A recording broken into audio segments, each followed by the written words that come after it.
Morning, dear friends. Today in the gospel reading, we see Jesus is saying, "Ask and it will be given to you.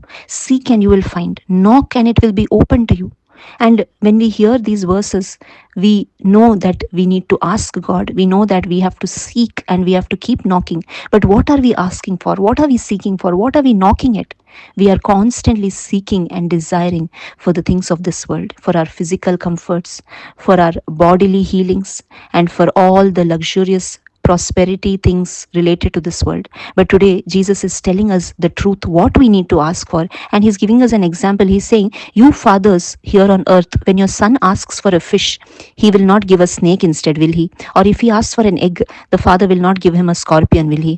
And you then," he's saying, "being so evil, you know how to give good gifts to your children. So how much more will your heavenly Father give the Holy Spirit to those who ask Him?"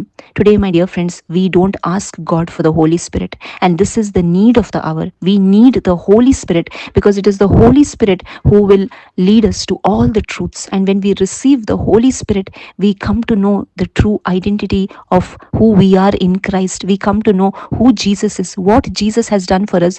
But many of us are scared and we don't ask God for the Holy Spirit, thinking that we may get some other spirit. But today we are being confirmed in God's word that God the Father is so loving, He's so compassionate, He's so merciful that whoever asks the Holy Spirit, definitely God is going to give him. And we see that we need to have persistence in asking. And persistence, why do we need to persistently seek for the Holy Spirit? Because the Holy Spirit not only helps us, but He helps us to give Christ to others around us. He helps us to help those who are lost, who are seeking, who are finding, and who have still not found the way. When we receive the Holy Spirit, it is not only for our glory. We will be able to glorify the Father. We will be able to serve the Father, and we will be able to help others around us who are in need, so that they may also find the love of the Father, so that they may also know who their true Father is, the Father in heaven who sent His only Son, Jesus Christ, into this world. All these truths are revealed when we receive the Holy Spirit. The Holy Spirit will connect us